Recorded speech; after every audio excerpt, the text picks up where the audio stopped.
Welcome to WO50 Podcast, Women Over 50 Embody Wisdom and Wellness.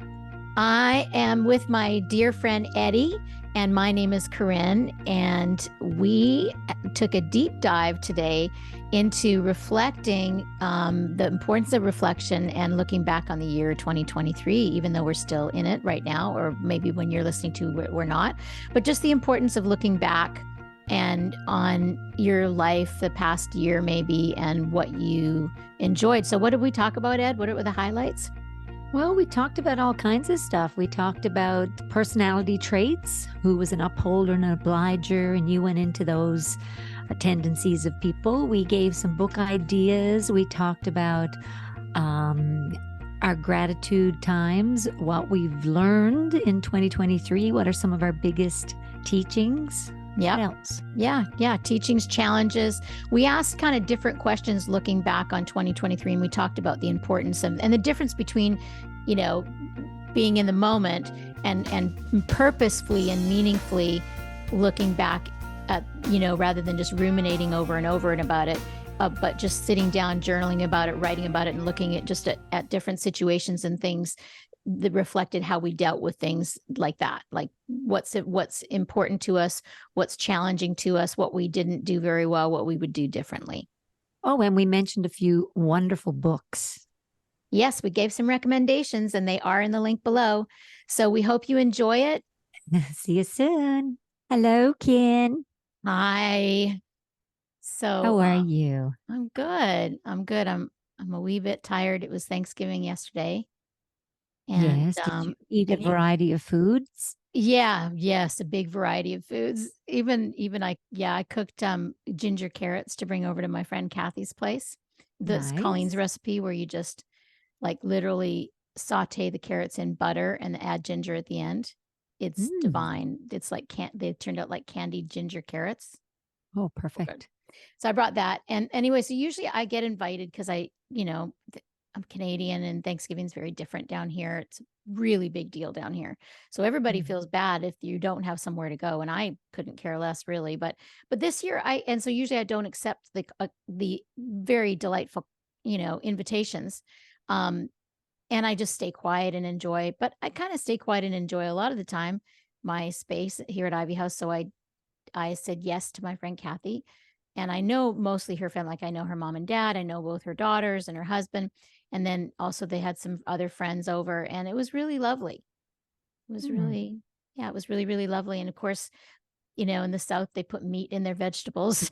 So, but I had cooked up a tofurkey with my own gravy and brought it. And then there was definitely 3 or 4 dishes I could eat. So, that's good.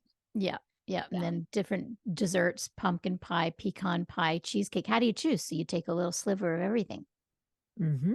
I had a friend. You don't, but I do. No, I don't. No, I had a friend. She made a dairy-free, gluten-free, sugar-free blueberry cheesecake, and she used walnut as the base. Walnuts grounded up. Yeah. Used as the base, and then she used tofu and cashews ground together, and then added in a cup of blueberries and baked it. Yep. Just for a few minutes in a pan, some and lemon. Came out.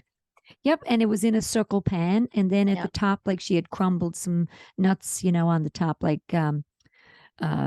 candied pecans or something like that on the top. And it was actually yummy. Yeah. Would I think it was yummy? No, you'd like it sweeter. I was going to say, because usually what gluten-free, dairy-free people think is really yummy. And my sister says that to me too. I made her some I called them brownies one time that were made with dates and walnuts. And she's like, I'm like, aren't those so good? They taste just like brownies. She goes, they're good, but to call them and taste like brownies, no, I can't go that far, but they are really good. And so that's what I find with you a lot. It's like, and because you eat just so incredibly clean that when you do have little sweets like that, it doesn't take much, or not even sweet. Yeah. I know. It's funny. Yeah. Everything adjusts. It all adjusts in there. If you eat less sweets or you change it up, or you add, like some people do their teas or coffee or their lemonades, and they put less sugar, and they get used to it. And then Yeah. when they actually have a lemonade, they're like, "Oh my God, that's too sweet." Too sweet. So, Yeah, no, it's so true. I've done that with keto. That happened to me, because I mhm, didn't do any sweets at all for 10 months or something. And then yeah, now a lot of stuff is too sweet for me. yeah, yeah. Yeah. Your whole microbiome adjusts. That's So right. Because what do you always say about what you when you crave something? when you crave something, we are what our microbes eat, our microorganisms eat. We So are not some what we eat. We are what our organisms eat. right. So, So it's the and organisms that have the craving, not you. yes, and they also probably do a bit of reflection too, I would think. The biome. Yeah. That's a bit of a leap to get onto our topic, but okay. I try, I love those little, synapses connecting, segueing into That was something. more like the London Bridge rather than a synapse. That was a leap. That was a leap. So yes, our topic is, it's not quite December, but it's going to be very shortly, and reflecting the importance of reflecting and looking back. Which is funny because we're always teaching and preaching and practicing living in the present moment, and that's because throughout the day we spend most of our time, I would say 95% of our time, thinking about the past or thinking about the future, and that Mhm. means only 5% of ourselves is fully present in the moment most of the time, unless you're really doing something you love, and then you kind of pull your attention in, you're not thinking about stuff. So what I try to do myself and what I help other people with is to be more present. So when is it appropriate to look back in reflection? So this is different. It's not like your mind is taking you when you're driving to the store and your mind is taking you back to something this year or in the past you regret. This is actually sitting down to think about, what is it that I enjoyed this past year? What do I want to change? What worked for me? What didn't work for me? What were some challenges that I overcame? Kind of like that. So that's what we're discussing today, is that kind of Yes. reflection, purposeful reflection. Like, Yes. Yes. Intentional. It's intentional. We're yep. looking back and reflecting and on the good and the bad and the ugly. Yeah, all of it. And All because of it. once you get to a certain point too, there is no good, bad, and ugly. It's just all experience. All that's right. All experience. So you Yeah. go. What would you like to reflect on? Well, should we start off with something, yeah, oh, well, what's coming up for me is just one of my challenges that I had this past year. And that I've had, in the past, and I thought I had gotten better at, but there's fine tuning, is just discerning with my space here at Ivy House and friendships and stuff. It's like in the past, when I was young, I would just make friends with everybody and everybody would be my best buddy right from the beginning. And I learned over the years to be more discerning with that and to be more protective of my time, because I do spend a lot of time and energy on um, how, having a good outlook and just seeing things as they are, clearly. And so if I hang out with people that are not clear too much, like, it's fine. All my friends, like, we're all different and embrace differences, but I just have become more discerning. So I have an old friend that came to visit who I hadn't seen in many years and who used to be a really good buddy. And he came and stayed here at Ivy House.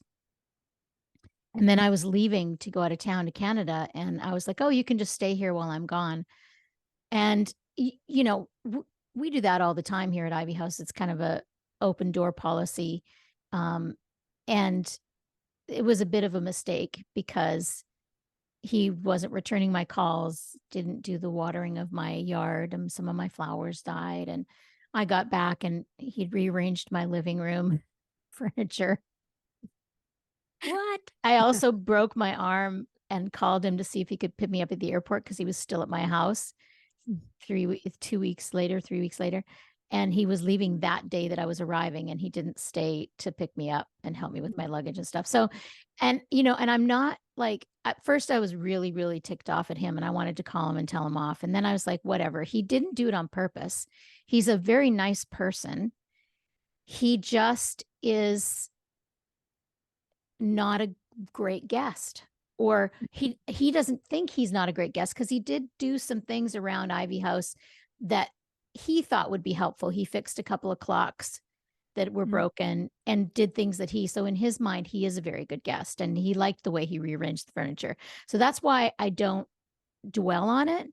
But I learn from it. To me, it's information for the future. So this isn't a person that I will probably ask or allow to stay here again, but I'm not like angry or holding on to it either. Like I was mad at first and I processed it, with you or whatever. And then now it's like he even called me. This was several months ago. I haven't called him back yet, but I'm not even mad anymore. I'll have more boundaries with him, but I'm not upset about it. It's interesting, isn't it? Because it's different points of view, different the bird's eye view, and what he sees and what you see are so different, Yeah, because And he's not a bad person. no. And you would be the type, if this situation was, turn the tables, you would stay the extra day and pick them up at the airport and make sure the house was immaculate. And when exactly the way I found it.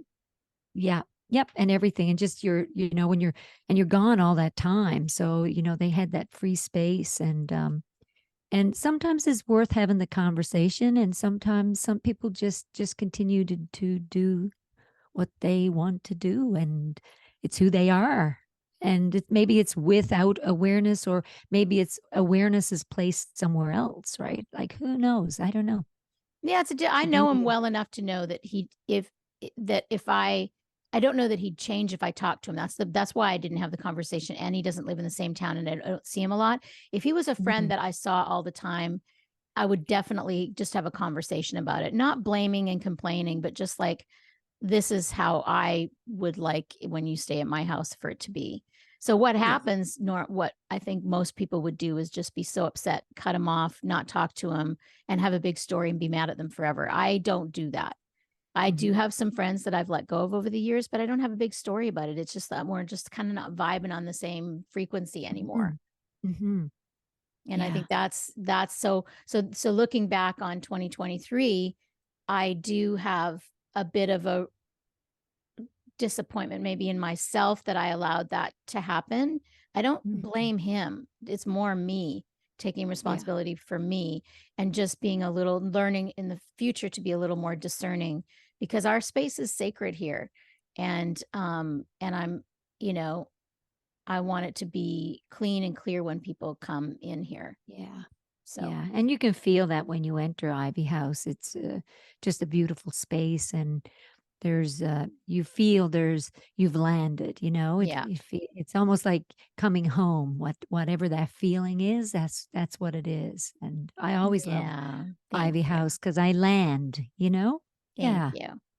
Yeah, you're welcome. Same, and I have that kind of feeling in my upstairs space where I am now, and I have that feeling in my office where I work, and it's important, where that we keep our lines of communication open with the people that we love and we have history with, because we start getting older and we reflect. And I remember Jane Fonda said one of her biggest regrets is that she never fought for her friendships.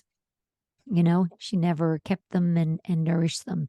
And, I had one friendship that almost dissolved, and wow, we had a year apart, and it's even been in this year, and I'll reflect on that. And I just held space and hoped that it would all work out, and, sat with my own self, had a conversation with the other person, and it didn't seem to resolve after several conversations. But I knew, I just felt within myself like something has to work out. The energy between us was too beautiful. And man, it worked out. This person kind of did some self-reflection and work and came to me, and we had this amazing moment, and healing happened. And, I'm not getting into story, but everybody felt good. And we just go, wow, that could have dissolved. Lots of things could have changed because of that friendship kind of splitting, but it didn't. We kind of held the space to allow each other to grow in that year, is my takeaway. Yeah. Yeah. Yeah. So you didn't just decide, because that's what happens a lot of times when people either, they have a fight or they have a falling out. is they have a big story around it. And that's what, that's why I went into detail on my story and that's not story, because stories used, I went into detail of the facts of what happened. Yes. Yes. And that's the Yes. difference between a Oh, story. And I yes. didn't let it become a book of a big story. Right. And you Yes. did the same thing with your thing. Yes. You kind of just gave it space and allowed it to be, and you had a hope that it would resolve. And then eventually after, a year or whatever, it did. Yeah. Yeah. And we both, in both situations, we just, held love for the person. Mm-hmm. That's it. There's lots of love in your being for the person.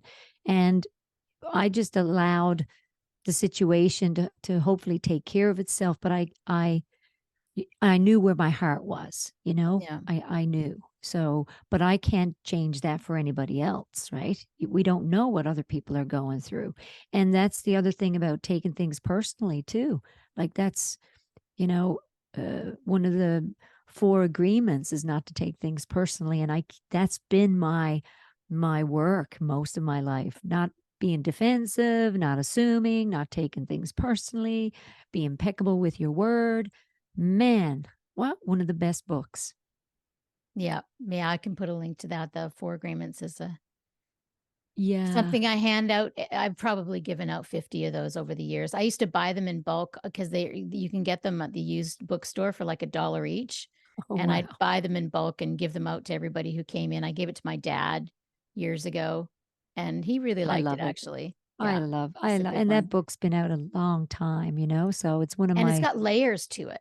It's like what we understand one year.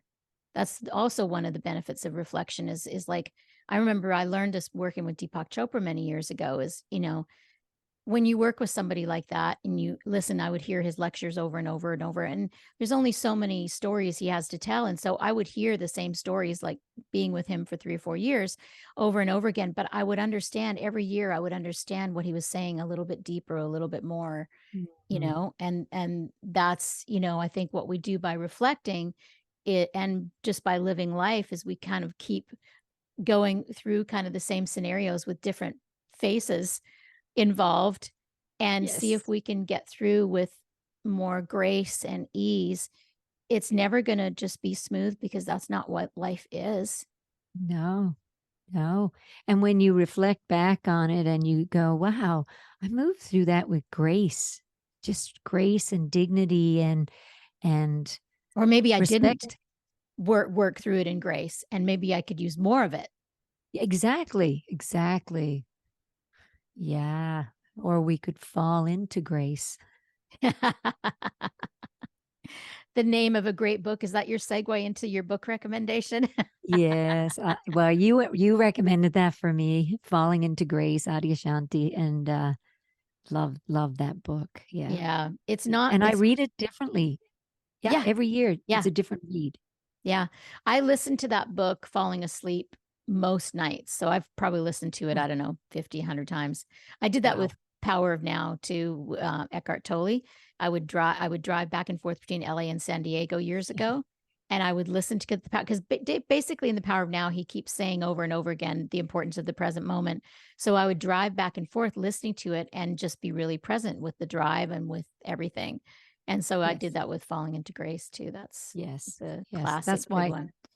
well, it's interesting. That's why you're great listening using Audible, and I love a book. I love having the book in my hands, but even reading The Power of Now, I kept nodding off. So when I tried to listen to it, I'm going, okay, I got to reread that again. I just fell asleep. Yeah, that book can do that. That's why, yeah, listening to it worked a little better. And another book that I find just as powerful in a different way than Adyashanti's Falling into Grace is a psychologist from Canada. His name is Bruce Tift, and he wrote a book called Already Free. And that Mm, was my favorite read this year, my favorite listen. I listened to it on Audible probably 5 or 6 times. When I was in mm, India, I had a bit of a challenging time in India this past was, well, it wasn't last year. It was just this past January, February. And mm. India can be challenging anyway, but it was a rough trip for me with some changes going on. And so I was Mhm. listening to that book, and it's so, so, so good. It's not for people that are fairly new on the journey, because it's really deep. And yet I've recommended it to a few people, and they at first they say, "Oh, I just can't get it," but they read it again and they get it. He combines sort of the spiritual non-dualism that we talk about, of being present, being here now, and not bringing a Santa Claus bag of baggage into the present moment when you have a Mhm. conversation. He combines that with psychotherapy. So he's like a Buddhist psychotherapist, and he's, yeah, really, really awesome. And you can Mm. start with a podcast. I'll maybe put a link to that, because his interview with Tammy Simon on Sounds True was Oh, excellent. excellent. I'd Yeah, lo that yeah, was. I've got, 2 people in mind to give that book to this Christmas, so, Oh, yeah, okay. me being one of them. I haven't read it yet, so I'm really Right. looking yeah. Yeah, you will love it.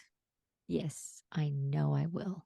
And the other book I love is Brené Brown's Atlas of the Heart. Even though you introduced me to the series that she did, On HBO. Yeah. yes, on HBO, and we binge watched it, I just couldn't turn it off because I loved the whole language piece around it, and I just think that book, every teacher should have a copy of that book Yeah. because it's a Everybody. beautiful language. Everybody Yeah. should. High school kids, kids going to university, like, it's a great book for just yeah, everybody should read Yeah, it. Yeah. help for communication and understanding. One of my favorite points out of that book, and out of the series as well, is that it's absolutely impossible for us to read an emotion of another person. And the Mhm. way she shows that, because at first when you hear that, you'll think, no, we can tell. Well, we can, Yeah. but we can't. First of all, there's happy. Most people just have three emotions: happy, sad, and pissed off. I think she says that's the language we have, but there's so many emotions, more that we have to describe our feelings. So she showed Mm. like 10 different clips of iconic movie moments, emotional iconic movie moments. And then she asked the audience, what is it that they're feeling? And they would all come up with, the emotion was 10 different opinions. So we Mm. cannot read the emotion of another person. How many couples or friends or whatever, they misinterpret what the other person's feeling? They make a big story up about it. And that's why I love the Atlas of the Heart so much, because it just shows you, Yeah. we can't know what another person is feeling. No, and I'm guilty of that myself, thinking somebody's thinking something and they're not. It's just, it's just their face. Yeah. Yep. It's just their face. Hmm. So it's better just not to think what they're thinking. Think and don't even think your own thought. Let that go. Like one Buddha said to the other Buddhist, he said, "Man," he said, "you are so thoughtless." And he said, "Thank you." The other one said, "Thank you." Yes. You're always correcting my jokes. just, just trying to have a little bit of clarity there. Because you know what? I do that for several people, because it's like I'm so like, because Literal. I don't, yeah, I'm literal, I guess, but I hear with other people's ears. Like, my sense of hearing is my gift, is my dominant sense, right? So when I listen to somebody when I'm coaching, they'll they'll speak for like 10 minutes, and one thing will stand out, and I'll zoom in on that thing. And so when I'm listening to somebody, I'm following the story in my head. And so if there's something missing, I'm like, oh, but you know, and probably the other person filled in that part anyway, because our mind fills in so much.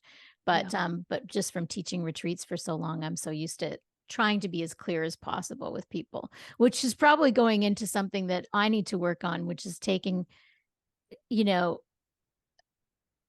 trying to make other people feel, trying to help people become more comfortable, like allowing people their discomfort, right? Mhm.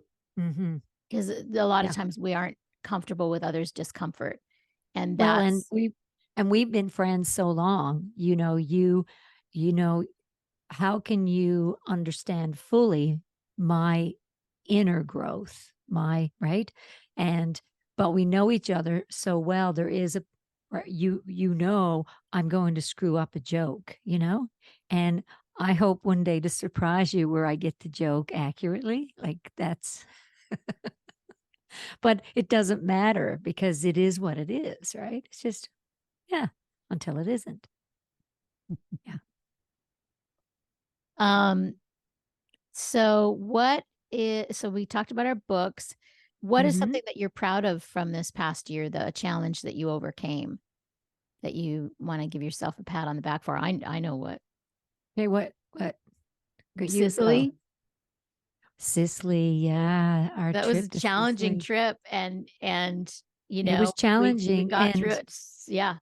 we did because, you know, yeah, we've done trips where wellness retreats together. New York, we go to a show and we're in a place and it's comfortable. But we spent a couple of weeks, and we might have had a few comfortable days, but we just moved through it all. Like my story with sleep and oh, I love getting my 8 hours uninterrupted. Da, da, da, that didn't happen. So it was like, but at the end of it, I was okay. You know, I was about I slept and I was thankful for a row of seats on the airplane on our big long flight. So, you know, and I'm like, oh my God, I got 2 or 3 hours sleep. This is amazing. So yeah, I'm really delighted with myself. And with the sleep portion, the food portion, because the food, and bless your heart, trying to scoop out, you know, gluten-free places. And we even discovered an app. Find, what is it? Find me gluten, My gluten free. my gluten-free. Yeah. And I just had a patient who said, we're going to Italy. What do you have any highlights to share with me? And I'm like, well, what part of Italy are you going to? Because there's lots of gluten-free options in a lot of places in Italy, but Sicily was one of the most challenging for finding it. And I'm like, yeah, we found an app. And I Yeah. shared that with her, and she goes, thank you, because my son is celiac and this is awesome. So, and they're not leaving till April or May. So she's going to have lots of homework done. So we were challenged by different things, but we didn't, I know I didn't feel like I did. Maybe we sound like we complained a lot. I don't know, but I didn't think we complained to each other. We did We did a have bit. fun. We did. We had so much fun. Our fun was when we landed at the places. Our fun was, you know, just being together. I mean, we laughed every day. Well, what I was going to say is what's been coming up for me the last few days. The memory in Sicily was how many restaurants we would we would go to, like for dinner, and we'd sit down and we'd order water, our bottle, and they'd come in a big, huge, 2 liter at least bottle of water, still water, because we don't drink sparkling Yes. usually. And then, and then We'd we'd have look the at the bottle menu. gone. Yeah. No, we'd look at the menu, Yes. and The bottle. we'd see that there's absolutely nothing for Eddie to eat on there, and nothing that looked appetizing to me either. And so we'd have to pay for the water and leave. So we'd have to chug the water down, and then we pay for the water and we leave, go to the next restaurant. I think this happened like this one night where same thing. We ordered water, looked at the menu right after we had just chugged the other water. And like, we have to chug the water again. We have to leave again. Do you remember that night? Yes. And remember we got into the swing of it then. And then we got to one restaurant. We looked at each other and I went, let's not even order water. Yeah. Because we just have to drink it and pay for it. We got to Guzzle leave. it. But hey, we did it. Yeah. We And the did it. reason why is because the menus were kind of the same everywhere. They had the same food, whether you were in a coffee shop or a 5-star hotel or a cute little place. It was all the Sicilian food, which if you eat meat and gluten and dairy and stuff, It's you're perfect. great. It's perfect. Divine. But Yeah. yeah. Anyways, so that was what I laughed about. So my challenge was definitely the driving, some of the driving, and I'm very proud of myself for doing it. I only got overwhelmed one time, which is driving in Palermo. And Which is understandable because try driving in Palermo, people. it's like driving in India. LA, in India. Really, it is. It's like driving in Delhi with no lines and no rules and stuff. So anyways, I'm proud of myself for that. You did So great. what are you proud of yourself for, your difficulties? just getting the sleep and just going, being okay with it, and just not having a story around it. Just going, okay, I did it. Um, yeah, yeah, and just accepting that, just because I don't know, a lot of times we hold on to, oh, I don't feel good if I don't get 8 hours, or I don't get 7 hours, or I have to. So yeah, that's the piece. Or being okay with being out of my routine, and with having some discomfort. And I thought both of us, like, I don't know, just this as friends, there was no conflict. Like, we talked about it once before. There was really no conflict. It lasted only seconds when there was. It wasn't It wasn't worth even it. a conflict. It was just an eye roll. Yeah, it was just That's like an irritation, just a yeah. rub, It a was there wrong. was where it wasn't any conflict. No, At it least I don't wasn't. look I at mean, it that way. no, it could have been, I wanted something to eat, and it wasn't in time, or the wrong coffee, or, and now it's like, okay, when I had a good coffee, I savored it.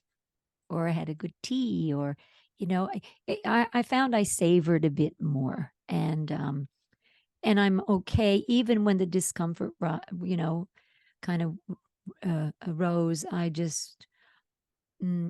sat into it. Yeah. I sat into it more. Um, Less defensiveness around things with myself. And Yeah. yeah. Yeah, Nice. that.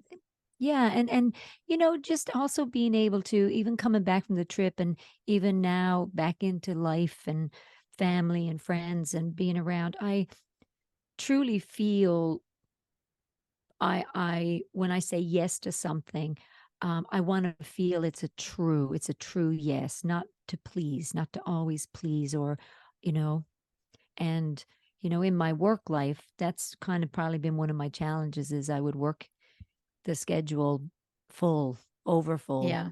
to the point where I'm like, "Oh my god, I'm exhausted." So, I've gotten better with that, which you have seen over the years. And when I start to slip into that old pattern again, I readjust pretty quick, or my body tells me, or my Yeah. mind. Yeah. Yeah. Yeah. Yeah. And you're really good at course correction, and not having a big story about it when you're off. And then, and and a big story, like, I want to clarify that because sometimes it's misinterpreted. Mhm. It's not that you don't want to do a spiritual bypass, because spiritual bypass is like when you don't acknowledge the difficulty either in the moment or afterwards. A- And Mhm. and and then having a story about it is when you keep telling people about it over and over again, and you're creating new folds and new pages in your book of your story about it. So it is important to process it with a friend or two, especially specifically challenging, like that with that friend of mine. Like, I had some energy about it, and I knew I didn't want to have energy because I knew that his intention was not to be an asshole. His Yes, that's intention, right. he did nothing on purpose, and he's a wonderfully awesome person. you Mhm. know it's just, what from my perspective, he wasn't a good guest, but it wasn't on purpose. So that's a difference. So a story, and maybe my old self or somebody else would be, oh my gosh, he's such a jerk, he used me, but he didn't do any of that. He Yeah. stayed at a place, and he's not the same kind of a guest as I did, period. End of story. So you Yes. process it either with the Mhm. person or with the friend. You don't Yep. create a story about it. So that's a good distinction, that I feel like I'm getting, really good at over the years of course, I hope I am. I teach it, and I learn more when I teach it, is to help people discern what's alive and true in this moment, and what's the story, what's something coming from the past that's Mhm. affecting me, and really look at it like questioning. That's where the Yeah. self inquiry comes from. Yeah. Yeah, instead of Yeah, holding it and letting it mull and fester and and grow. And blowing up and grow, yeah, mhm, yeah, and then it takes on a life of its own. And it's the same thing in families, especially as we reflect back on the year, and we reflect on our family and friends around us. Families, every child in a family, when they sit down and talk about parents, it's like they all had different parents. yes, Isn't that funny? yes, it's so Like, weird. Everybody's yeah. experience is completely different. Yes. I mean, my younger brother, he's mid 40s. Okay. I was almost 15 when he was born. And his experience with mom and dad, well, we lost dad early, and mom's still here. She's 88, which is awesome. And his experience, like if mom's hanging out with these kids and the dogs, well, is what she did with all of us. So why wouldn't she now? It like, and I'm looking going, God, mom's 88. And well, it's wild. Just everyone's perspective. And every sibling has a different outlook and a different thing to share, and how we grew up, and my younger brother didn't see the extremes that I saw growing up, with how hard it was for parents to pull it all together with a family in a small community. And there was more community involvement where when they moved to the city, that's kind of where he grew up. So when I sit down and I speak with my siblings, it's like, wow, we didn't have the same parents, Yeah. but we Yeah. did. But you 'Cause did. so But it many helps you to beautiful see. sides. Yes. It's Yeah. like, I'm sure my 2 grandkids will say different stories about their Nana. Yeah. They'll go, "Oh, I remember she did this with me," and the other one will say that, right? So I'm trying to create fun and good stories around them. Yeah, Yeah. with them. Yeah. You're a most amazing Nana. Oh, I love them. They're so No, you're fun. so amazing with kids, Eddie. I used to marvel at how you were with Alex when she was young, and still, you just are, and my mom's the same way. I think that's why you and my mom are so close, because my mom's like a baby whisperer, a kid whisperer, and so are you. Yeah. You just turn into a like being able to relate to a child, no matter if they're 2 or 5 or 10. You just zoom in, and you just are like, can captivate them, and you can be Well, goofy or you can trap it. I'm I can sure be that's goofy, why or I do those funny little you voices. oh, Like I yes. remember I was a sock puppet on MTV years ago with our mutual friend. That's how we met, actually, 30 something years ago. And I remember last weekend I brought Oliver and Rowan down to the Christmas fair, and he made this woman cry. She does handmade jewelry, and there was one piece he loved, and he said, "You should win best booth here because your stuff is the best ever." And she started crying. She's like, "How old are you?" And he's like, 8. And she goes, "Can I get a picture with you? Because I think you're a superstar." And he goes, "Oh, no, you are." And I'm going, wow, like amazing. Like his eye for detail and beauty and he appreciated her work. That's such beautiful gifts to see in kids. And Yeah.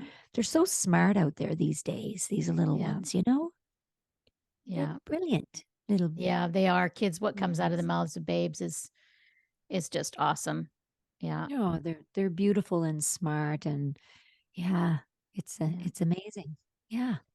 What All right. else? So what else? So what we talked a little bit before we came on today about what we'd like to do differently or complete, or what have we been putting off? And do you want to go first? Well, yeah, sure. Well, for me, I always have had books in the works. So, like years ago, I wrote Wannabe Walrus, a kid's book. And when my daughter had kids, I decided to pull it out of the vault. Now she's 30. So, when some of her friends read it, it's about a walrus, it's on Amazon. And when so it's kind of book on demand. So I will And link that in our notes below, just so you oh, know, if yeah, you want because to it's a order great it. little book. Yes, it's Yeah, an it's awesome book with amazing pictures. So tell yeah, your because story it about it, just because this will well, be. it downloaded because it's mostly for young kids, but it's about a walrus that wanted to be everything else but himself. So he wanted to be a cow, a sheep, a dog, and he dressed in the different outfits to and reflect those and different cute characters. pictures with him in the little Great outfits. pictures, great art, and at the end he decided he wanted to be himself. So I decided to, when we were in LA, met with a friend, our mutual wonderful editor, and she helped me pull it together and redo it. So it's in my daughter's house. This is 30 years later, and I dedicated it to my grandkids. And her friends are reading it and saying, "Did your mom just write this? Like, this is really progressive. This is amazing. This is This is so current, fluid and current. current, so current. Like she's including transgender, non-binary, like this is amazing, bisexual. Like this is I'm like, oh, wow. let me reread that book.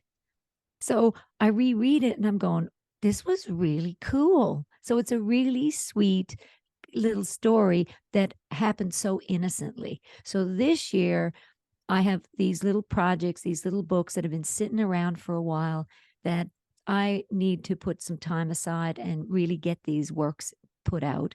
And also my food things, my ideas around food and simple things that, I have this wonderful cookbook. I put one out years ago. So I want to do that again this year. Yeah. So How about you? so making time for that, because Yes, you are so creative. You love you love art, you love music, you love I do. like anything creative, and Mm-hmm. and you love sharing information. And Yes, so I will support you in that to help you that come into fruition, to finish those books thank and you. get them put out. And Thank you. yes, absolutely. And for me, it's my memoir. It's like kind of like hanging in the back of my mind of like getting back to it, because I started it during COVID, and I actually Mm. even hired this editor that helped me put together a book proposal. So I had to do this outline for it, which was a lot of work. And Mm-hmm. so I have an outline for it, and I do have a not I mean I still need to put another probably years worth of work into it. And so I'm thinking like it's been in the back of my mind. Usually when something's in the back of my mind, I kind of wait for it to come, to feel the energy for it. Like I typically, because I'm not a procrastinator. Mm-hmm. When I started meditating years ago, my procrastination went out the window. But I feel like it's not procrastination. I feel like there's some blockages of like, I know my worries in the past have been, well, it seems like a little narcissistic to write a memoir. It seems like, who really cares about my story? Those are the doubts that I have. And yet when I look into it, like I have a very entertaining life, and I've learned a lot. And even if it's just for me, that I write this stuff that's just for me, and that's where I was sort of at. And then I was listening to this guy on YouTube, and about writing memoirs, and he said, do you think that it's too self-absorbed to write a memoir? And I'm like, yes, that's me. And he goes, and do you are having a hard time deciding like what to write about? I'm like, yes, that's me. Like, how many stories do you put in? So I kind of dip into it, but I would really like 2024, if the energy seems right, to work on that. And I haven't decided, like, do I need to join a writers group, or Mm. or something, to, because I think that's probably the only way, because Yeah. you're what's called I'm an obliger and you're an upholder. So there's Mm-hmm. this book called The Four Tendencies that I don't like, the Enneagram things and things that classify people necessarily. There's not that it doesn't have its merit and people like it, but it just doesn't work for me.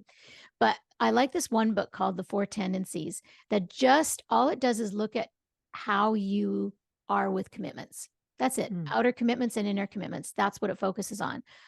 And there's four different categories. There's an upholder, which is what you are, which you honor both outer commitments and inner commitments. So when there's somebody else involved, you will always show up, and when you're committed to something, but you'll also show up for yourself, with follow through. That's Mm-hmm. how you've got two PhDs, and usually people that are writers and doctors, and that are kind of academic, are upholders because they honor inner commitments. I'm an Interesting. obliger, and you might have a little bit of obliger in you, but mostly you're an upholder. So I'll Mm-hmm. describe the obliger now. So the obligers will always honor outer commitments. If there's somebody else involved, go to the gym, go for a walk, do some kind of diet with somebody, or, I'm there. But any inner commitments, like exercise or eating in a certain way, or meditation, even though I've been strict with my meditation, very dedicated and committed my whole life, I'm a healthy obliger, but I will let down myself. And Mm. I'm a healthy obliger so that I don't feel guilty about it when I do that. But most obligers feel horribly guilty because they feel like, why can't I ever follow through with things? You know? Oh, interesting. Yeah. And then and most people, 35% of population are obligers. And they say yes to everything usually. And then there's two other categories. There's a rebel and a questioner. And the questioner is, they'll do what you ask them as long as they know the why. And then the rebel is somebody that if you ask them, if they know you want to do something, they will do the opposite. So you have to kind of work around, like they'll always want to rebel against whatever. Your daughter's probably a rebel. and Probably. yeah. So, anyways, that has helped me over the years to understand, so long story, I went way around the circle in that. With my book, that's why I'm thinking of going into a writer's group, because I know I'm an obliger. So how an obliger gets around that is you hire somebody or work with somebody. So for me, when I would go to the gym, I'd have to have a trainer. When I, for meditation, I had an ulcer. So that's what kept me on my meditation. But for anything that I need more discipline to, I have to have another person involved. Interesting. Yeah. Yeah, makes sense. That's really good information. Yeah. Yeah, I totally feel I'm so accurate with upholding. Upholder. Mhm. Yep. Yeah. You and Colleen both.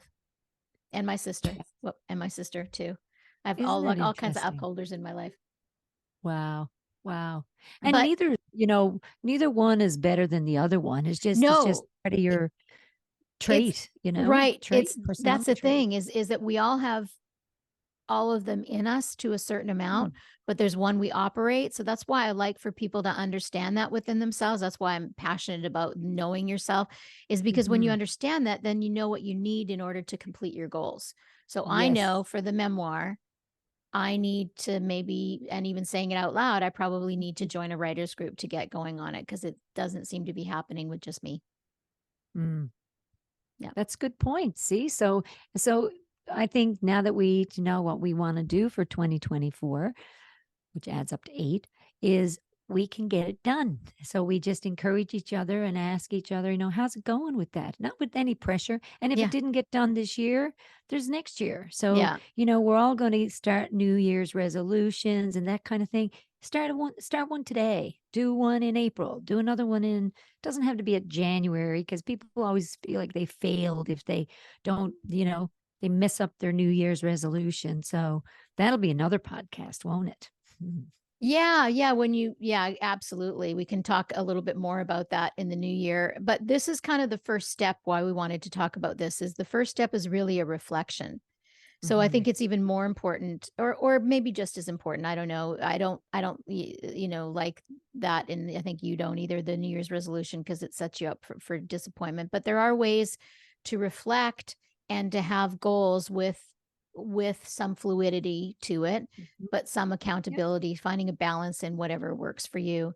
But the reflection of 2023 is important. And Eddi and I encourage you to do that, to look back on what you want more of that you did in 2023, what you want less of, and how to do it. Because I know, if, for instance, couples, you get in a rut, and I remember years ago that one of my accountants years ago, he used to do a retreat with his wife once a year, where they would just focus on their relationship and talk about what was working and what wasn't working. I try to encourage couples that I work with to do that like once a week, to check in and have like a date night where it's not a bitch session, but it's like, what did you do this week that I really found helpful and I appreciate it, I would love for you to do more of? And what did you do this week that wasn't maybe so supportive, and maybe we can change? Because how many couples don't talk like that? Yeah, a lot. Right? Because life goes, it's so busy, and you just push it under the rug and you don't talk about it. It'll get better, but it builds up. When you push it under the rug, the dust gets bigger and bigger and bigger. And then there's a big mountain on your rug of dust and unspoken words, and that builds up into resentment. Yep. Yeah. And getting peeved. Yeah. And having a big story about it because they're not doing, but you haven't communicated. We already discussed in the beginning, you can't read somebody's emotions. That's the biggest thing with couples and friends and family members, is you make all these assumptions about what they're doing. And that's a good thing to remember too, going into the holidays, is that people aren't an asshole on purpose. We think, oh, they're just trying to push my buttons. No, that means you have a button to push. You have a wound. So when somebody irks you, you look back here. It's not about them. Yeah. Yeah. Oh, yes.